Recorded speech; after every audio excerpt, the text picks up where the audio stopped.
Good morning students. आज का हमारा विषय है सतत समग्र मूल्यांकन।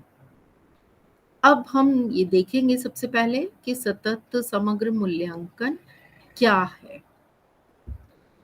सतत समग्र मूल्यांकन, जिन्हें संक्षिप्त में सीसीई के नाम से भी जाना जाता है। अब सीसीई के नाम से जाना जाता है भारतीय स्कूली शिक्षा में सतत एवं व्यापक मूल्यांकन सीसीई को वर्ष 2009 से समग्र रूप से लागू किया गया। आरंभ में इसे क्लास 6 से 10वीं तक के बच्चों के लिए शुरू किया गया था। अब यहाँ पर हम इस सीसीई को देखें तो इसका तात्पर्य है कंटिन्यूअस कंपैरिजन इवैल्यूएशन, जो कि हिंदी में सतत, समग्र और मूल्यांकन, यानी कि कंटिन्यूअस मूल्यांकन चलता रहे और किस आधार पर चले, समग्र रूप से, विस्तार से, व्यापक तौर पर, और मूल्यांकन यानी इवैल्यूएशन होता रहे। तो ये हमारा 2009 में इसे लागू किया गया था स्कूली शिक्षा में, और शुरू में इसे 6 क्लास से लेकर 6ठी क्लास से लेकर 10वीं क्लास तक के बच्चों के लिए शुरू किया था कि इसमें हम 6ठी क्लास से 10वीं क्लास तक के बच्चे शामिल होंगे। अब इससे हम ये देख सकते हैं कि समग्र एवं सतत मूल्यांकन का प्रयोग सर्वप्रथम स्क्रीवेन द्वारा 1967 में किया गया था। उन्होंने इसका प्रयोग मात्र पाठ्यचर्या मूल्यांकन के लिए किया जाता था कि जो भी पाठ्यचर्या है उसका मूल्यांकन किस आधार पर होगा, तो उन्होंने वही केवल उस समय में किया। स्क्रीवेन द्वारा समग्र एवं सतत मूल्यांकन में अंतर अस्पष्ट किया गया कि ज्यादा कोई स्पष्टता नहीं आई, तथा इनके प्रयोग को उत्पादन, प्रविधि, कार्यकर्ताओं अथवा शिक्षार्थी के गुण या योग्यता को जानने के लिए किया गया। अनेक वर्षों तक पाठ्यक्रम मूल्यांकन के लिए इसका प्रयोग होता रहा। जब हम सतत और समग्र मूल्यांकन की बात करते हैं तो केवल पाठ्यचर्या ही नहीं, यहाँ पाठ्यक्रम का मूल्यांकन इसमें शामिल किया जाने लगा। अब जब हम सतत मूल्यांकन में, तो किस आधार पर सतत एवं समग्र जो मूल्यांकन है, सीसीई है, वो क्या है, सबसे प्रथम हम इस चीज को देखेंगे। अब हम विकास के शैक्षिक और सह शैक्षिक क्षेत्रों के नियमित निर्धारण द्वारा छात्र की संपूर्णतावादी पार्श्विकता उपलब्ध कराने की प्रक्रिया है। यहाँ क्या होता है कि जो छात्र हैं वो अपना विकास करते हैं, किस आधार पर करते हैं, शैक्षिक तौर पर भी कर सकते हैं और सह शैक्षिक जो क्रियाएं हैं उनके आधार पर भी करते हैं। केवल पढ़ाई तो नहीं करते बच्चे, उसके अलावा और भी को करिकुलर एक्टिविटीज में पार्टिसिपेट करते हैं और उसके आधार पर भी उनका मूल्यांकन किया जा सकता है। अब छात्र की संपूर्णता तो तभी होगी जबकि शैक्षिक के साथ साथ सह शैक्षिक क्रियाओं में भी वो शामिल होगा। तो इस योजना का लक्ष्य क्या था कि मूल्यांकन को शिक्षण अधिगम प्रक्रिया का अभिन्न अंग बनाना है। जो शिक्षण अधिगम प्रक्रिया है उसका ये अभिन्न अंग बन जाए, समग्र मूल्यांकन हो, सतत मूल्यांकन होता रहे, तो फिर ये मूल्यांकन एक इस प्रक्रिया का अंग बनकर रह जाए। यह योजना छात्रों के व्यक्तित्व के सर्वोत्तमुखी विकास पर केंद्रित है। इस योजना का प्रयोग इसलिए भी मुख्य तौर पर महत्वपूर्ण है क्योंकि उसका व्यक्तित्व भी उससे निखरता है, उसका विकास भी उस पर केंद्रित होता है। तो फिर इस योजना का कहीं ना कहीं विकास होना संभव हो गया था। अब योजना अधिगम अंतरों के निदान द्वारा प्रचलित शिक्षण अधिगम प्रक्रिया में सुधार की ओर ध्यान देती है कि किस तरीके से हमें धीरे धीरे इनमें सुधार भी करना चाहिए और सुधारक तथा समृद्ध इनमें इस तरीके के जो समृद्धि है वो प्रस्तुत करती रहती है। सीसीई योजना परीक्षा में प्रभावी शिक्षा की ओर एक प्रतिमान बदलाव लाएगी।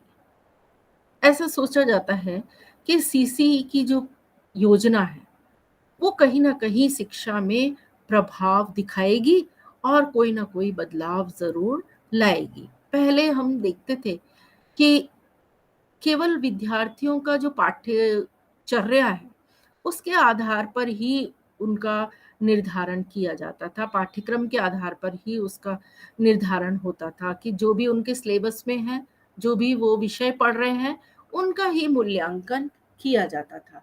परंतु अब धीरे धीरे धीरे धीरे क्या हुआ, समग्र मूल्यांकन होने लगा कि बच्चा अगर वो खेल भी रहा है तो उसका मूल्यांकन भी उसका किया जाएगा। अगर वो कविताएं अच्छी बोल रहा है तो उसका भी मूल्यांकन किया जाएगा। अगर वो म्यूजिक में बहुत अच्छा है तो उसका मूल्यांकन भी किया जाएगा। तो यहाँ बच्चा जब से स्कूल में अपना उपस्थिति दर्ज करवाता है उसके साथ ही उसका मूल्यांकन शुरू हो जाता है। अब धीरे धीरे इसी का अभिप्राय हम तात्पर्य देखते हैं तो यह निर्धारण में नियमितता और निरंतरता पर बल देता है।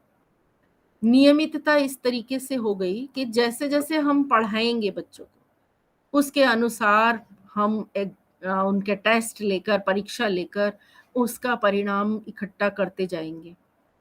अब जैसे जैसे उन्हें एक्टिविटी कराएंगे, कोई क्रिया करवाएंगे, क्रियात्मक उनका ध्यान है तो उसका भी हम परिणाम इकट्ठा करते जाएंगे। तो उसमें क्या हुआ, नियमितता हो गई, उसके आकलन में नियमितता हो गई, मूल्यांकन में नियमितता आ गई और निरंतरता हो गई। निरंतर ये काम किया जाएगा। सतत शब्द का तात्पर्य निर्धारण को शिक्षक तथा अधिगम की प्रक्रिया के साथ पूर्णतया एकीकृत करना है। तो उसमें क्या था, जब शुरू में बच्चे का हम निर्धारण करते थे, मूल्यांकन करते थे तो केवल कक्षा के आधार पर करते थे। अब धीरे धीरे ये देखा गया कि कक्षा के आधार पर जो बच्चा पढ़ने में अच्छा है तो वही बच्चा प्रथम आ रहा है, वही बच्चा आगे अच्छा निकल रहा है। लेकिन जैसे जैसे मूल्यांकन के आधार पर हमने देखा कि विद्यालय में बहुत सारे बच्चे ऐसे हैं जो अन्य गतिविधियों में भी भाग ले रहे हैं, अन्य गतिविधियों में अच्छे हैं, तो क्यों ना उस आधार पर भी हम बच्चों को इस तरीके की मूल्यांकन किया जाए। फिर शब्दों का जो अर्थ है छात्रों के सहयोग देते हुए अधिगम का स्तर बढ़ाने के लिए अधिगम अंतरों का निदान करना और उपचारी उपाय करना ताकि वे अपने कौशलों को विकास में सुधार कर सके। फिर बच्चा धीरे धीरे धीरे धीरे अन्य प्रतियोगिताओं में भी भाग लेने लगा और उसका मूल्यांकन उसके आधार पर भी होने लगा। तो यहाँ हम समग्र मूल्यांकन, सतत मूल्यांकन में व्यापक शब्द का प्रयोग करने लगे कि इसमें ज्ञानात्मक, भावात्मक तथा मनोप्रेरक भाव क्षेत्रों सहित छात्र का संपूर्णतावादी विकास का निर्धारण शामिल है। पूरा विकास कर रहे हैं, ज्ञान का तो कर ही रहे हैं, ज्ञान के अलावा भावात्मक भी, उसका मनोवैज्ञानिक भी, बहुत सारा सारा बच्चे का मूल्यांकन हम इसमें करते हैं। अब शब्द में छात्रों के निर्धारण हेतु साधनों एवं तकनीकों की विविधता का प्रयोग भी शामिल कर लेते हैं कि किन किन साधनों के आधार पर हमें उनका इस मूल्यांकन को करना है। धीरे धीरे जब शैक्षिक और सह शैक्षिक कार्य को हम देखते हैं तो उनका क्या आधार है, उनका क्या अर्थ है, इन शब्दों के अर्थों को भी हम जानने की कोशिश करेंगे।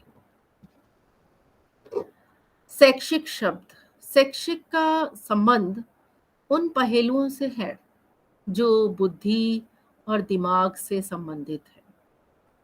इसमें पाठ्यचर्या, विषयों, दत्त कार्यों, प्रोजेक्ट कार्य, प्रयोगात्मक तथा मौखिक कार्य इत्यादि में छात्रों का निर्धारण शामिल है।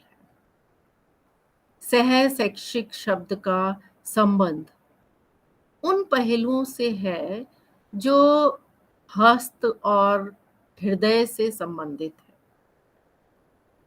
इसमें मनोप्रेरित कौशल, शारीरिक विकास, जीवन कौशल, मनोवृत्ति, मूल्य, रुचि तथा पाठ्येतर गतिविधियों को शामिल किया जाता है। अब सह शैक्षिक गतिविधियां कि वो बुद्धि के आधार पर दिमाग लगाकर क्या क्या कार्य कर रहा है,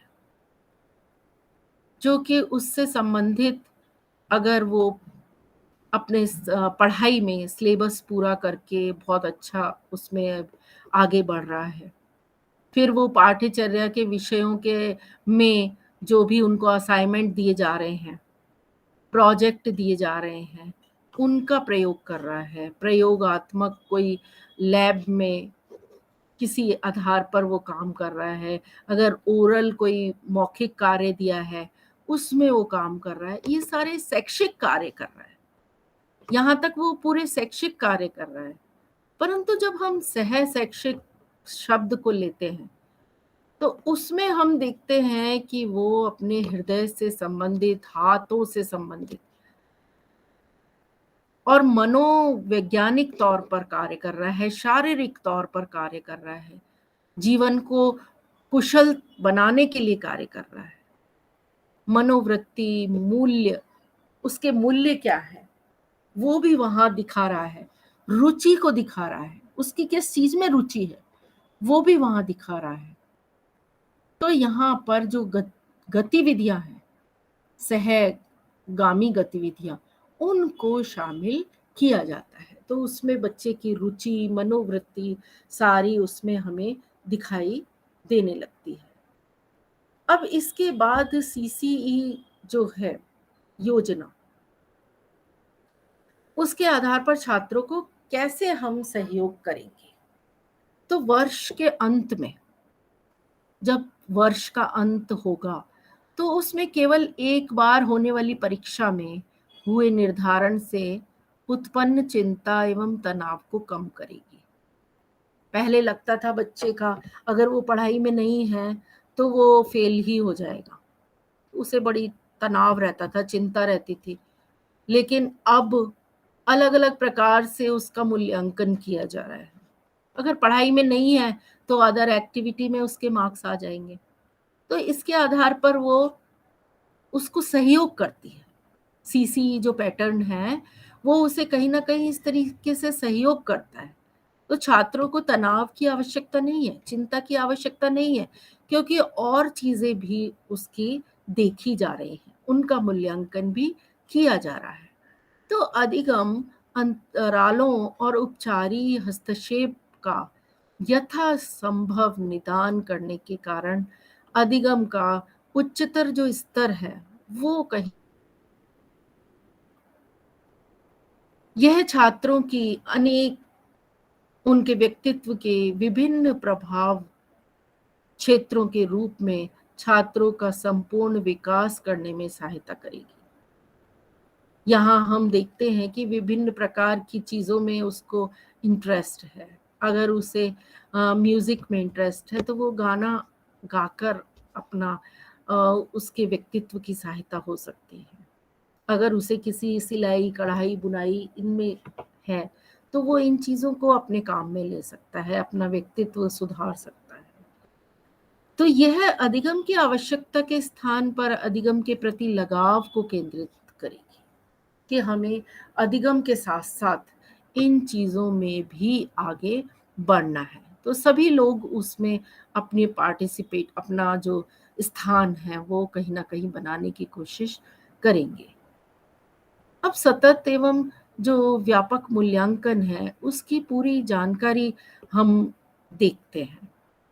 क्योंकि राष्ट्रीय शिक्षा नीति जो 1866 में सतत और समग्र मूल्यांकन पर बल दिया गया था इसमें, तो सतत व्यापक मूल्यांकन का अर्थ विद्यार्थियों के विद्यालय आधारित मूल्यांकन की उस प्रणाली से है जिसमें विद्यार्थियों के विकास के सभी पहलुओं की ओर ध्यान दिया जाता है और यह निर्धारण की विकासात्मक प्रक्रिया है जो दोहरे उद्देश्यों पर बल देती है और वो हमारे बहुत सारे इन लक्ष्यों को भी पूरा करती है जो कि हमें इनमें देखने के लिए मिलते हैं। तो इन लक्ष्यों में व्यापक जो आधार है वो वाली शिक्षा प्राप्ति का मूल्यांकन और निर्धारण करना होता है कि हम व्यापक आधार पर उनका शिक्षा प्राप्ति का मूल्यांकन करें। फिर है आचरणात्मक परिणामों का मूल्यांकन और निर्धारण। तो सतत और व्यापक मूल्यांकन में सतत शब्द का उद्देश्य इस बात पर बल देता है कि बच्चों की समृद्धि और विकास के अभिजात पहलुओं का मूल्यांकन एक घटना होने की बजाय एक सतत प्रक्रिया है। हमने एक बार उनका मूल्यांकन कर लिया, फिर हम दूसरी बार उनका मूल्यांकन कर रहे हैं, तो अलग-अलग चीज़ों में उनका मूल्यांकन चलता रहता है। तो यहाँ हम फिर सतत मूल्यांकन उसको कह सकते हैं कि बार-बार कंटिन्यूअस उनका मूल्यांकन हो रहा है। फिर जो अध्यापन कार्य उनमें इस तरीके से अध्यापन शिक्षा प्राप्ति की संपूर्ण प्रक्रिया के अंदर निर्मित है और शैक्षिक सत्र की समूची अवधि में फैली होती है। पूरा जो उनका सत्र होता है उसमें इन सारी क्रियाओं को फैला देते हैं कि इसका अर्थ है निर्धारण की नियमितता कि अब ये प्रतियोगिता होगी, अब इतना हमने पढ़ाई कर ली, अब इसके बाद ये प्रतियोगिता होगी, अब उसके बाद ये प्रोग्राम होगा। तो वहाँ उन चीज़ों को निर्धारित कर देते हैं कि जो शैक्षिक सत्र चल रहा है, इसमें बार-बार किन आधार पर हम बच्चों को मूल्यांकित करेंगे। तो इकाई परीक्षाओं की बारंबारता, बार-बार इकाई परीक्षा यूनिट टेस्ट लिए जाते हैं। फिर शिक्षा प्राप्ति की कमियों का निदान किया जाता है कि जो भी शिक्षा में कमियां हैं उनको किस तरीके से सुधारात्मक उपाय का उपयोग किया जाए। पुनः परीक्षण और अध्यापकों तथा छात्रों के स्व मूल्यांकन के लिए प्रतिपुष्टि आदि ये सब चीजें वहां पर की जाती हैं। अध्यापकों द्वारा मूल्यांकन छात्रों का चलता रहता है। जो स्क्रीवेन थे, स्क्रीवेन की बात की थी कि स्क्रीवेन के अनुसार जो सतत मूल्यांकन है वह प्रविधि है। इसमें किसी कार्यक्रम के विकास के समय अथवा सुधार के समय का मूल्यांकन किया जाता है। यह मूल्यांकन कार्यक्रम के विकास की वस्तु स्थिति को जानने के लिए किया जाता है जिसमें आवश्यकता अनुसार सुधार किया जा सके।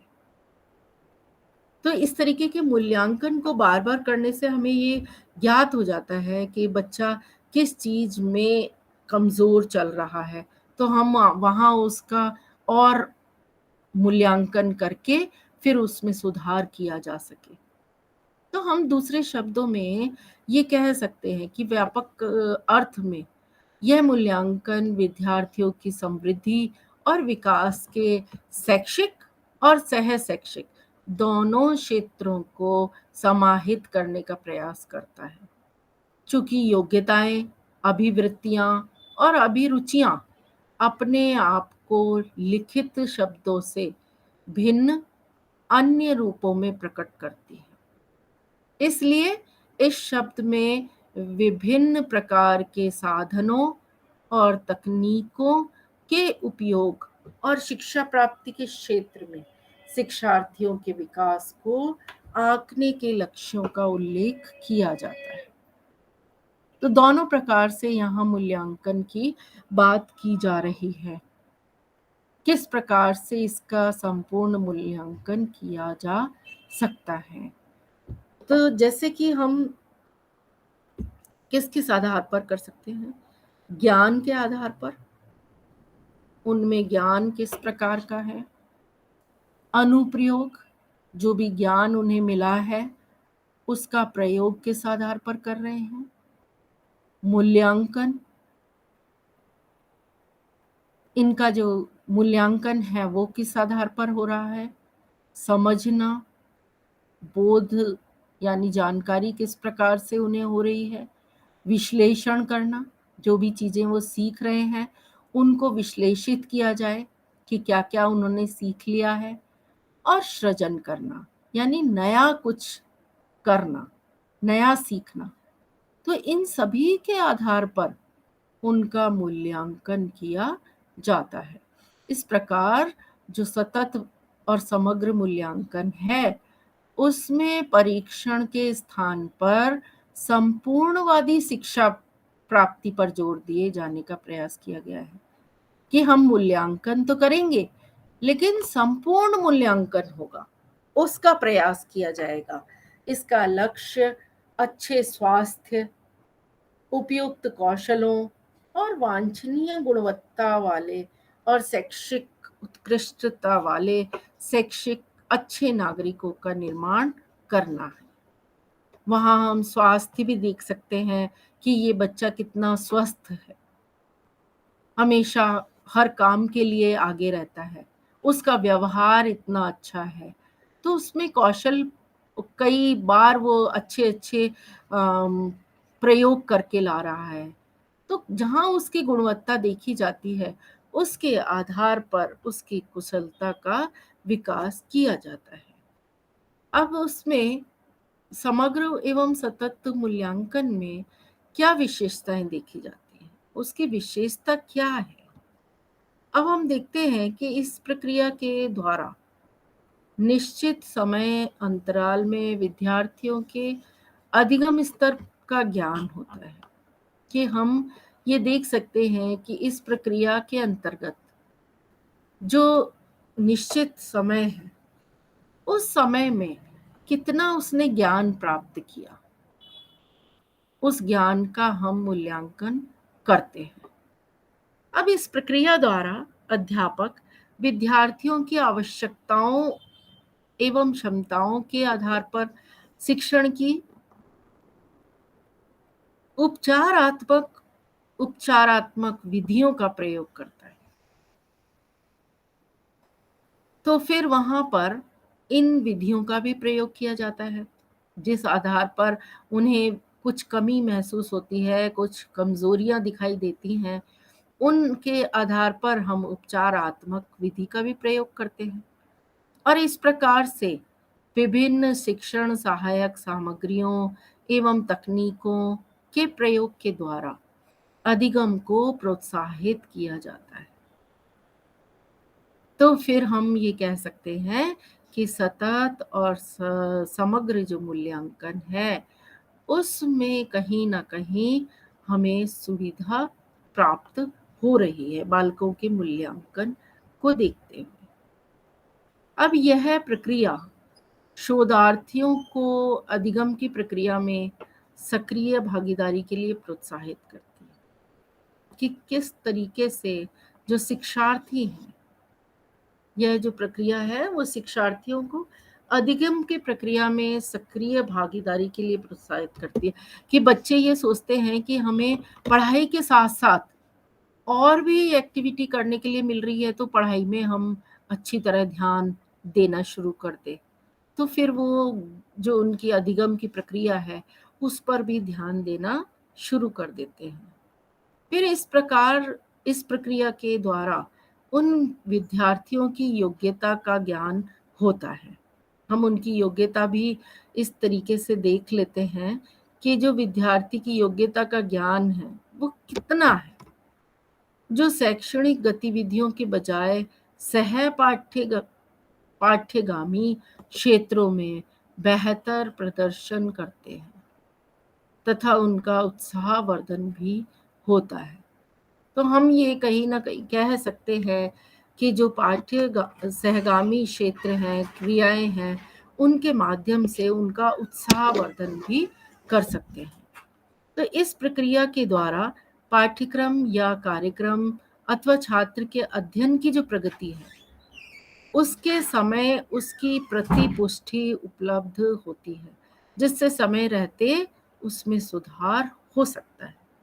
यदि बच्चा बिल्कुल ही कुछ पढ़ाई भी नहीं कर रहा है, कुछ गतिविधियां भी नहीं कर रहा है, तो फिर उसे कहा जा सकता है कि उसके आधार पर हम किस प्रकार से उसमें सुधार ला सकते हैं।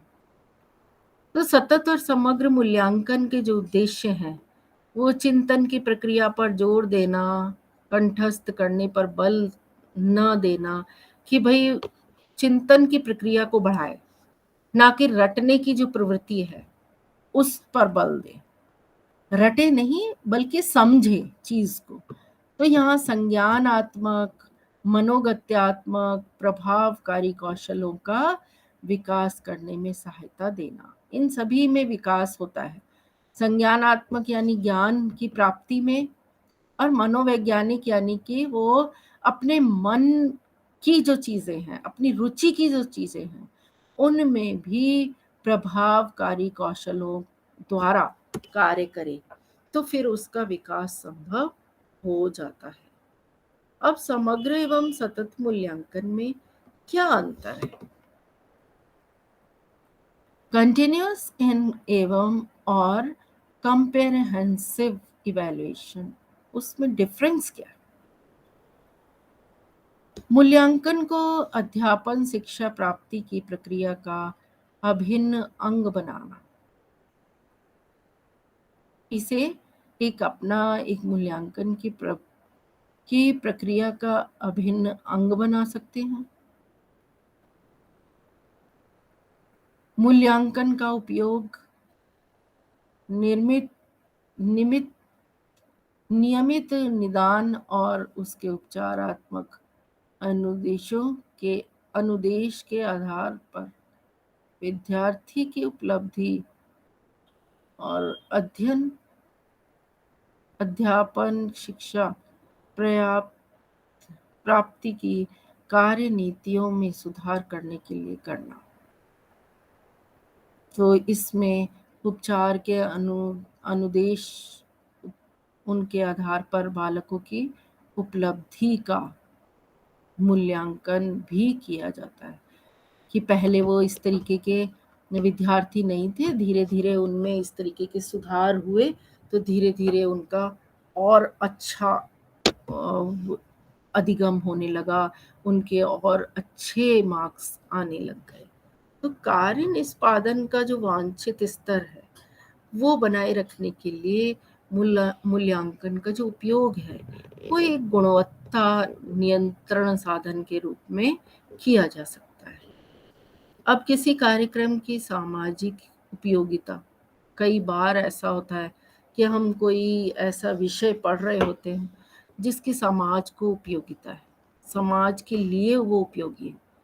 वांछनीयता अथवा प्रभावकारिता, यानी वो दिखेगा तो हम फिर और अपना जो काम कर रहे हैं वो जल्दी नहीं कर पाएंगे, इसलिए उसने उस चीज को भी अपनाया कि कार्य निष्पादन का वांछित स्तर बनाए रखने के लिए भूमिका मूल्यांकन का उपयोग एक गुणवत्ता नियंत्रण साधन के रूप में काम करता है।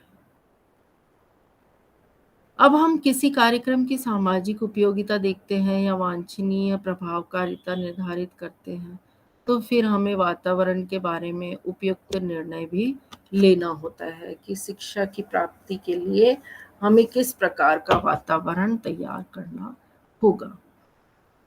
फिर अध्यापन और शिक्षा प्राप्ति की प्रक्रिया को शिक्षार्थी केंद्रित क्रियाकलाप बनाना। जो भी अध्यापन की प्रक्रिया है उसको भी हम इस तरीके से बच्चों के सामने प्रस्तुत करें कि शिक्षार्थी केंद्रित क्रियाकलाप बन जाए, हम उस उन लोगों का, छात्रों का भी उसमें सहयोग ले सकें। अब इसके माध्यम से हम ये देख सकते हैं कि कैसे हम सतत मूल्यांकन और समग्र मूल्यांकन में अंतर देख रहे हैं। इसमें आणविक विश्लेषण होता है, जो भी कोई वस्तु है उसका हम विश्लेषण कर रहे हैं, और समग्र मूल्यांकन इसके द्वारा हम वर्णनात्मक सूचना उपलब्ध कराई जाती है। हर चीज का वर्णन किया जाए कि इसमें हमारा कितने मार्क्स आए, लेकिन किस आधार पर आए, तो हम उसका वर्णन कर सकते हैं। इसमें शिक्षक द्वारा निर्मित अथवा मानकीकृत उपकरण प्रयोग में लाए जाते हैं। शिक्षक द्वारा उनका जो पेपर है वो बनाया जाता है, उनका जो मूल्यांकन है वो किया जाता है। लेकिन समग्र मूल्यांकन में इसमें पूर्व विकसित उपकरण प्रयोग में लाए जाते हैं। जितने भी विकसित उपकरण हैं उनका प्रयोग किया जाता है। अब 1 या 2 इकाई के शिक्षण के पश्चात, 1-2 इकाई का शिक्षण हो गया, उसके पश्चात उपलब्धि परीक्षण किया जाता है। और समग्र मूल्यांकन, इसमें छात्र की वास्तविक उपलब्धि को देखा जा सकता है कि वास्तविक रूप से बच्चा किस प्रकार का है, तो वो समग्र मूल्यांकन कहलाता है। अब किस बात का मूल्यांकन किया जाना चाहिए? सबसे पहले हम देखें कि बच्चों की शिक्षा प्राप्ति का एक पूरा चित्र प्राप्त करने के लिए मूल्यांकन का ध्यान इस बात पर केंद्रित होना चाहिए कि निम्नलिखित बातों के लिए शिक्षार्थी को कितनी योग्यता है। विभिन्न विषयों क्षेत्रों के संबंध में वांछित कौशल सीखना और प्राप्त करना, वो हम इन सभी मूल्यांकन में पाते हैं। अब विभिन्न विषय क्षेत्रों में अपेक्षित मात्रा में सफलता का स्तर प्राप्त करना, जितने भी क्षेत्र हैं जिनमें वो अपनी सफलता प्राप्त कर सकता है, उनमें भी उसकी सफलता देखी जाती है, मूल्यांकन किया जाता है। अब बच्चे के व्यक्तिगत कौशलों, रुचियों, अभिवृत्तियों और अभिप्रेरणा का विकास हो सकता है। हम उनके इस मूल्यांकन में व्यक्तिगत तौर पर क्या कौशल है उनमें, और उनकी क्या रुचि है, किस हिसाब से वो अपने कार्य को कर रहे हैं, रुचि के आधार पर कर रहे हैं, अभिवृत्ति, उनका किस तरफ झुकाव है, और अभिप्रेरणा, कैसे उनको किस किस चीज से प्रेरणा मिल रही है, तो उनका विकास भी उस समय किया जाता है और उन सब चीजों का मूल्यांकन कर सकते हैं। एक स्वस्थ और उत्पादक जीवन का अर्थ समझना और वैसा जीवन बिताना। हम बच्चों को सिखाते हैं कि स्वस्थ शरीर में ही स्वस्थ मस्तिष्क का निवास होता है। तो बच्चा ये चीज मान लेता है, फिर वो अपने आप को स्वस्थ रखने की कोशिश करता है ताकि उसका दिमाग सही तरीके से चल सके, अच्छा जीवन बिता सके। तो उसका भी फिर हम मूल्यांकन कर सकते हैं। समय समय पर बच्चों के ज्ञान आचरण और प्रगति के में होने वाले परिवर्तनों को मॉनिटर करना। समय समय पर हमें देखना चाहिए कि बच्चा कितना ज्ञान प्राप्त कर चुका है, क्या उनका आचरण है, प्रगति में होने वाले परिवर्तनों को मॉनिटर करना स्कूल के अंदर और स्कूल के बाहर दोनों स्थानों पर विभिन्न स्थितियों आदि का प्रतिक्रिया दिखाना कि हम स्कूल के अंदर भी इस तरीके से अपना रखते हैं और स्कूल के बाहर भी हम अन्य गतिविधियों में प्रतियोगिता में प्रतिक्रिया करते हैं, तो उन चीज़ों का भी मूल्यांकन करना चाहिए। अब जो कुछ सीखा है, बालक ने जो कुछ भी सीखा है उसका उपयोग विभिन्न पर्यावरण परिस्थितियों और स्थितियों में करना, स्वतंत्र रूप से मिलाकर और सामंजस्यपूर्ण तरीके से कार्य को करना, जो कुछ सीखा है उसे याद करना।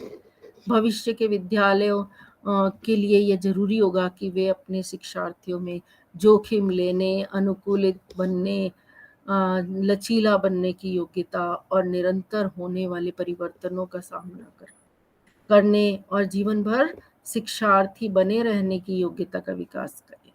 इस संदर्भ में शिक्षार्थी सक्रिय नेता और अध्यापक सामर्थ्य बनाने वाले नेता बन जाते हैं। तो इस तरीके से वो उनका एक सभी चीज़ों में झुकाव देख सकता है अध्यापक। और सतत मूल्यांकन में बहुत सी चीज़ें ध्यान रखने योग्य भी हैं। तो यह मूल्यांकन एक उपयोगी, वांछनीय और एक समर्थकारी प्रक्रिया है। इस प्रक्रिया में पूरी तरीके से हमें ध्यान देना होगा। विद्यार्थियों का मूल्यांकन करना, वो सिखाना, मूल्यांकन करना भी सीख जाते हैं।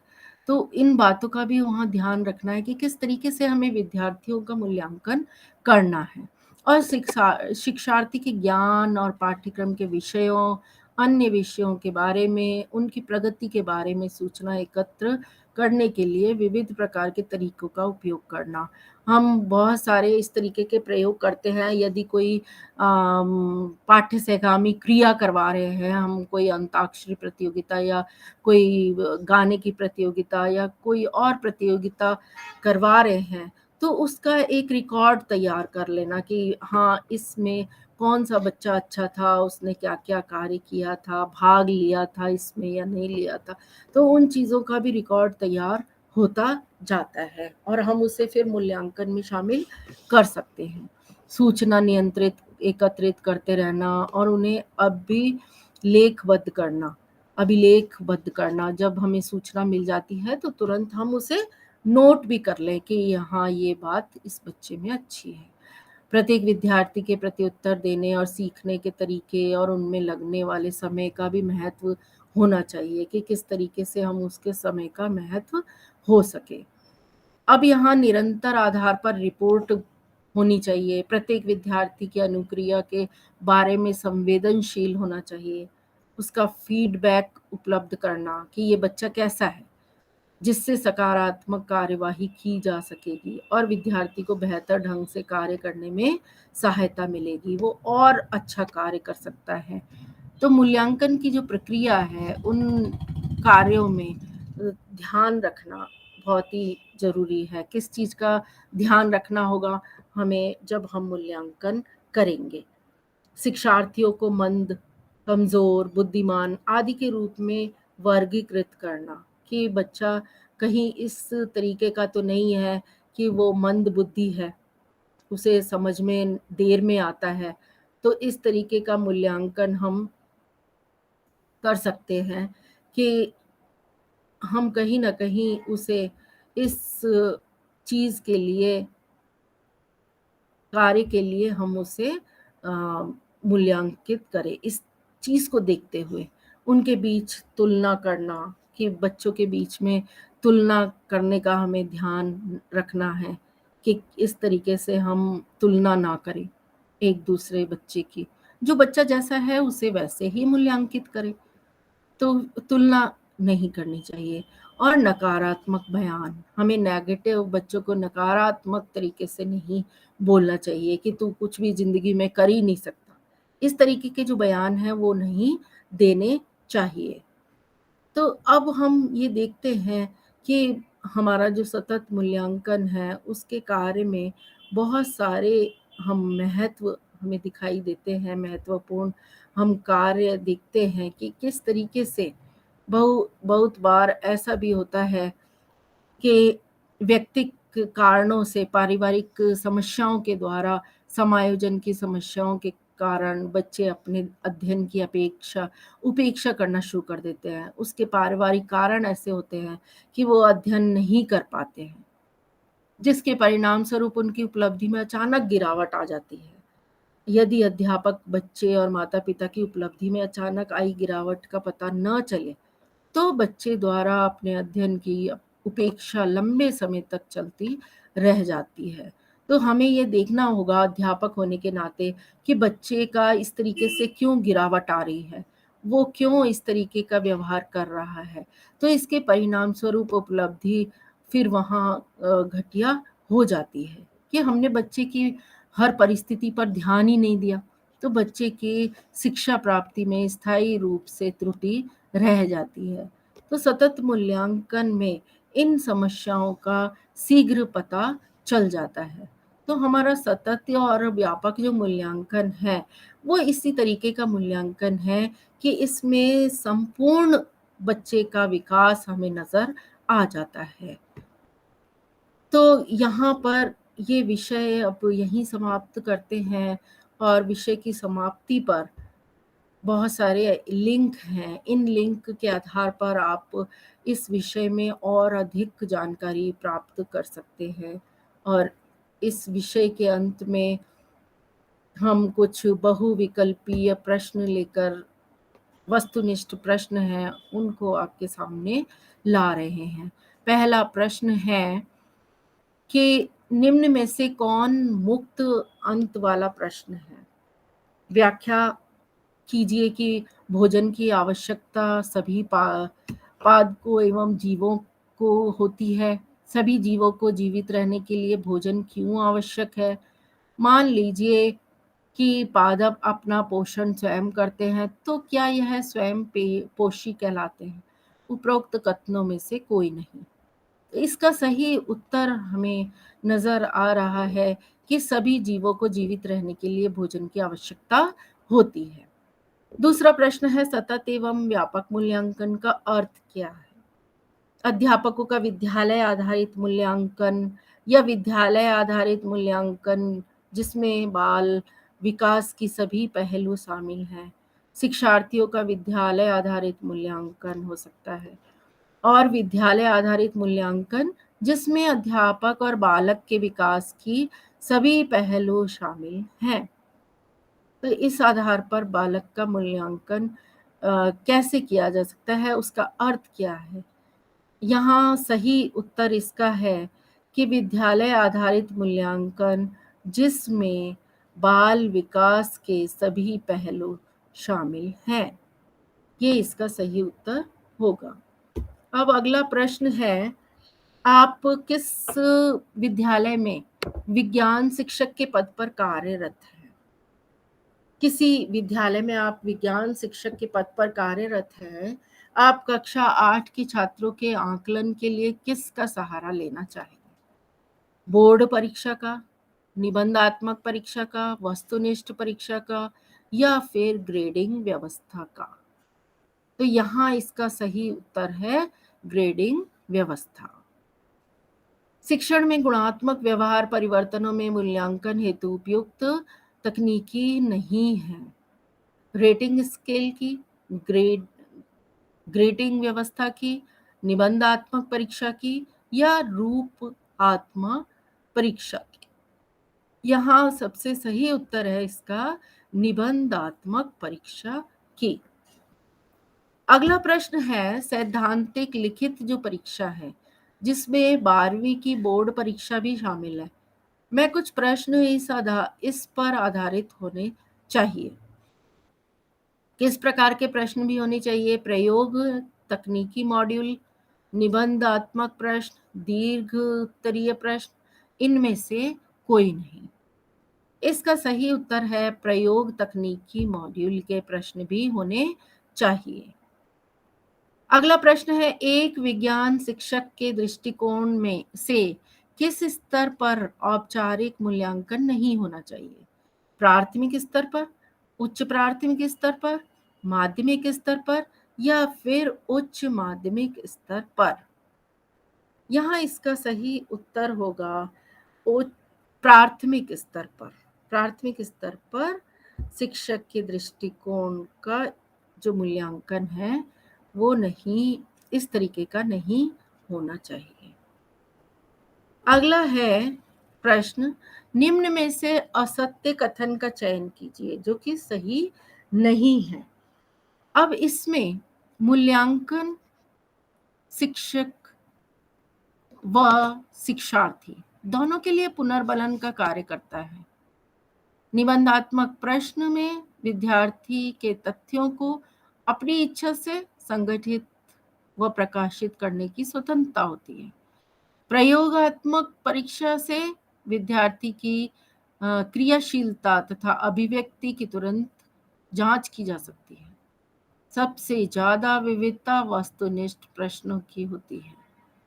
इसका सही उत्तर है, सही कथन है, प्रयोगात्मक परीक्षा से विद्यार्थियों की क्रियाशीलता तथा अभिव्यक्ति की तुरंत जांच की जा सकती है।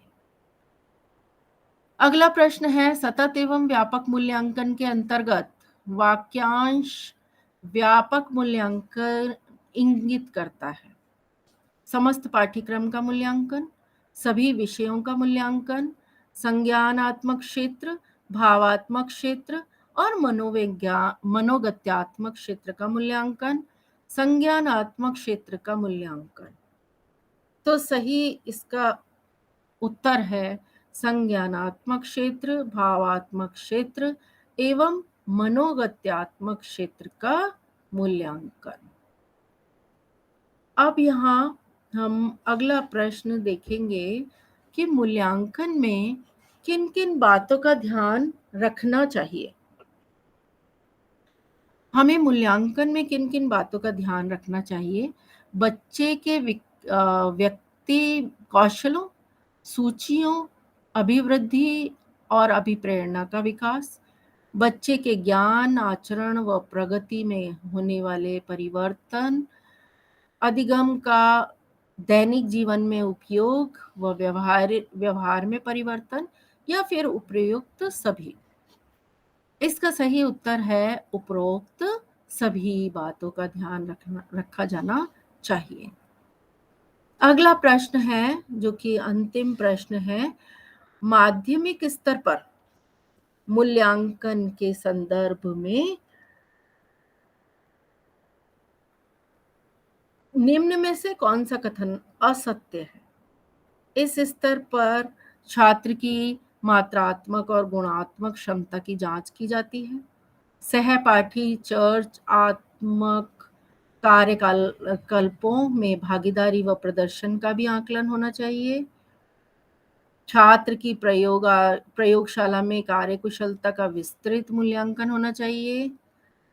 छात्र के सैद्धांतिक ज्ञान या मूल्यांकन अवश्य होना चाहिए। कौन सा कथन असत्य है? इसमें सही उत्तर है छात्र की प्रयोगशाला में कार्यकुशलता का विस्तृत मूल्यांकन होना चाहिए। यहाँ ये इस विषय से संबंधित सभी वैकल्पिक जो वस्तुनिष्ठ प्रश्न थे समाप्त होते हैं। इन्हीं प्रश्नों के साथ आज का विषय सतत मूल्यांकन, सतत एवं समग्र मूल्यांकन यहाँ समाप्त होता है। आज हमने विस्तृत रूप से इस विषय के बारे में जानकारी प्राप्त की है। अब अगला जो विषय होगा उसे हम अगली कक्षा में पढ़ेंगे। तब तक के लिए धन्यवाद।